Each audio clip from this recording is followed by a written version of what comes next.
Assalamualaikum warahmatullahi wabarakatuh.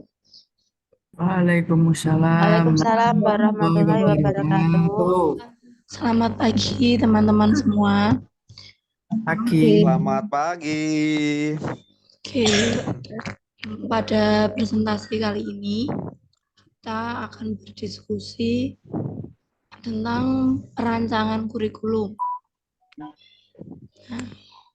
akan saya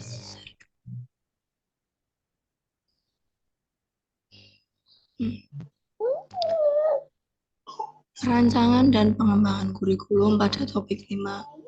Kelompok 1 terdiri dari Anis Hidayatullah, Ayu Puji Astuti, Hilmi Raffi, Laili, Nailis, Sinta Arfiani, dan Reza.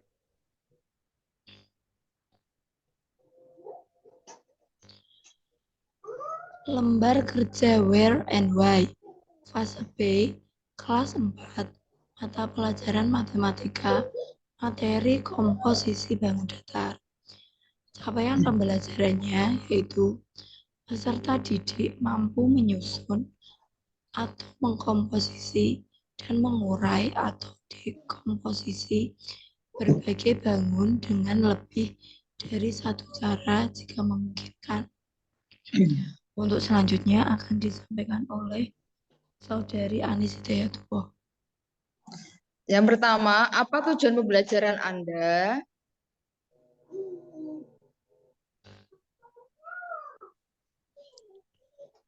Tujuan pembelajaran adalah sebagai berikut. Melalui kegiatan diskusi, peserta didik mampu menyusun beberapa bangun datar dengan baik dan benar, atau C6.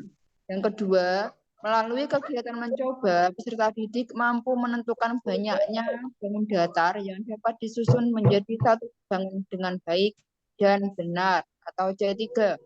Yang ketiga, melalui kegiatan diskusi, peserta didik mampu menjelaskan cara menyusun beberapa bangun datar dengan baik dan benar, atau C2. Dan yang keempat, melalui kegiatan mencoba, peserta didik mampu menentukan banyak cara menyusun bangun datar sehingga menjadi satu bangun datar yang dikehendaki dengan baik dan benar, atau C6. Selanjutnya akan disampaikan oleh Mbak Nailis. Terima kasih Saudara Anisatun Hidayatullah. Untuk yang kedua yaitu tentang bagaimana posisi kemampuan peserta didik dilihat dari tujuan pembelajaran. Berdasarkan tujuan pembelajaran, maka peserta didik akan mampu A. Menyusun atau komposisi beberapa bangun datar, B. Menentukan banyaknya bangun datar yang dapat disusun menjadi satu bangun, C. Menjelaskan cara menyusun beberapa bangun datar dengan baik dan benar, dan D. Menentukan banyak cara menyusun bangun datar sehingga menjadi satu bangun datar yang dikehendaki. Posisi kemampuan peserta didik dari tujuan pembelajaran yang telah dirumuskan berada pada aspek C2, C3, dan C6. Untuk pemaparan selanjutnya akan dibacakan oleh Saudari Ayu Puji Astuti. Kepada Saudari Ayu Puji Astuti, saya persilakan. Baik, terima kasih untuk Saudara Nailis. Selanjutnya yang ketiga, mengapa tujuan pembelajaran seperti itu?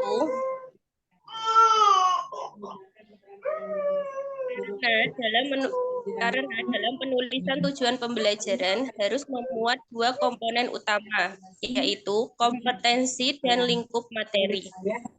A. Kompetensi yaitu kemampuan atau keterampilan yang perlu ditunjukkan atau didemonstrasikan oleh peserta didik. Misalnya, menjelaskan, menafsirkan, menyusun, dan lain-lain. B. Konten atau lingkup materi adalah konten dan konsep utama yang perlu dipahami pada akhir satu unit pembelajaran. Misalnya, bangun datar, komposisi, dan dekomposisi. Selanjutnya akan disampaikan oleh Saudara Hilmi.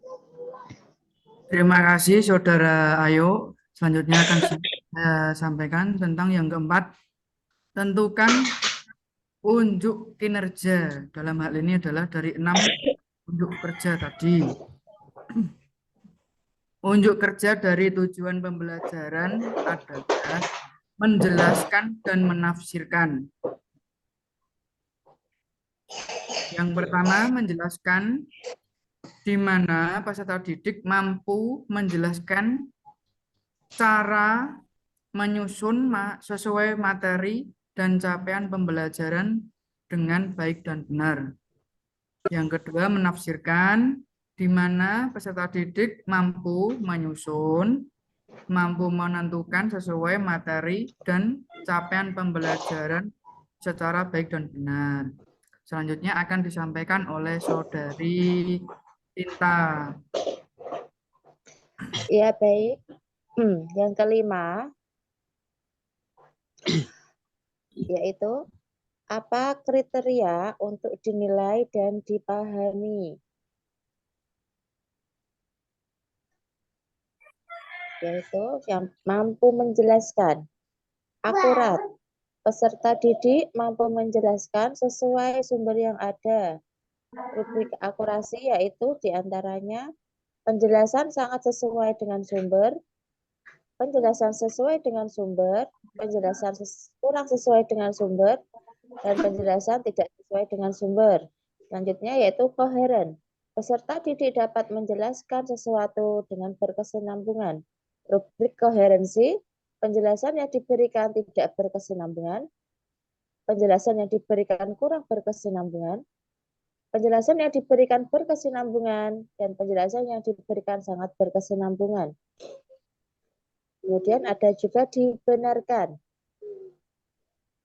Yang peserta didik dapat menjelaskan sesuatu yang dapat dipertanggungjawabkan kebenarannya. Rubrik yang dibenarkan yaitu penjelasan tidak dapat dipertanggungjawabkan kebenarannya, penjelasan kurang dapat dipertanggungjawabkan kebenarannya, penjelasan dapat dipertanggungjawabkan kebenarannya, dan penjelasan sangat dapat dipertanggungjawabkan kebenarannya. Selanjutnya yaitu prediktif. Peserta didik dapat menjelaskan berpikir tingkat tinggi atau HOTS dan berpikir tipe prediktif. Rubriknya yaitu yang pertama, penjelasan tidak dapat mengedepankan HOTS dan berpikir tipe prediktif. Kemudian penjelasan kurang mengedepankan HOTS dan berpikir tipe prediktif. Yang ketiga, penjelasan mengedepankan HOTS dan berpikir tipe prediktif. Dan yang terakhir, penjelasan sangat mengedepankan HOTS dan berpikir prediktif. Pemaparan selanjutnya akan disampaikan oleh Saudara Reza Aditya.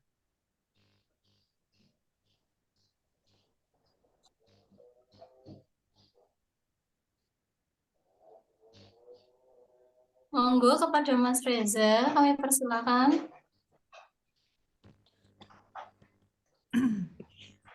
Mas Reza. Mas Reza. Mas Reza, dipersilakan untuk membaca.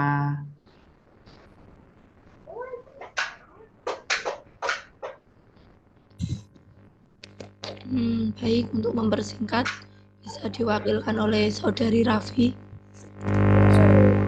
Ya, akan saya lanjutkan. Selanjutnya adalah mampu menerapkan.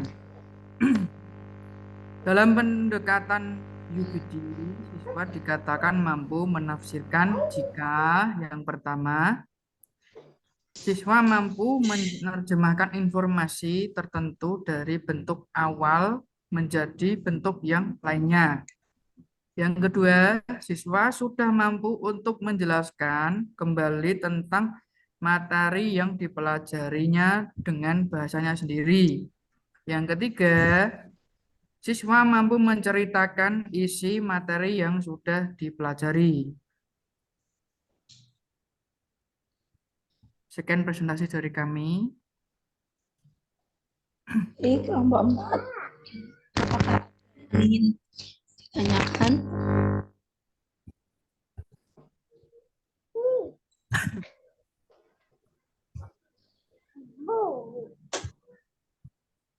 Monggo silakan kelompok 4. Kami persilakan untuk memberikan pertanyaan atau tambahan.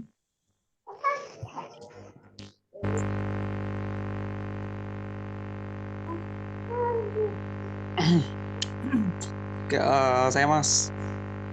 Baik Mas Lutfi, silakan monggo. Oke, saya Lutfi, perwakilan dari kelompok 4, ingin menanyakan kepada kelompok 1. Mengapa tujuan pembelajaran harus relevan dengan karakteristik peserta didik di abad 21 ini?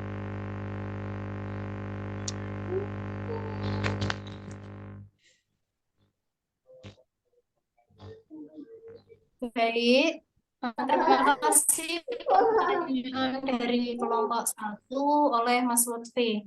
Izinkan saya menjawab terkait dengan pertanyaan Mas Lutfi tentang mengapa tujuan pembelajaran harus relevan dengan karakteristik peserta didik.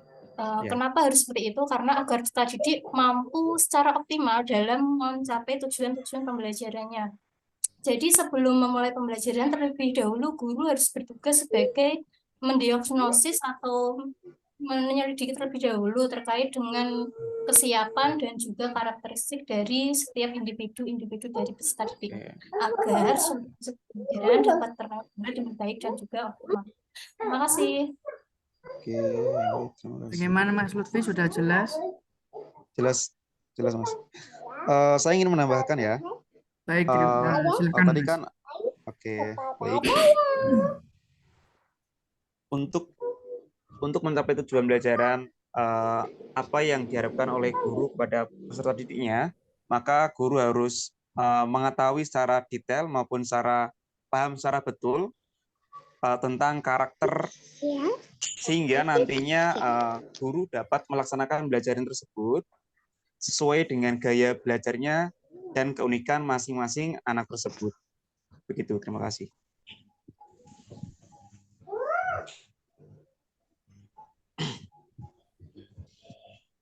Baik, dari kelompok 4 mungkin ada pertanyaan atau masukan lain. Kami persilahkan.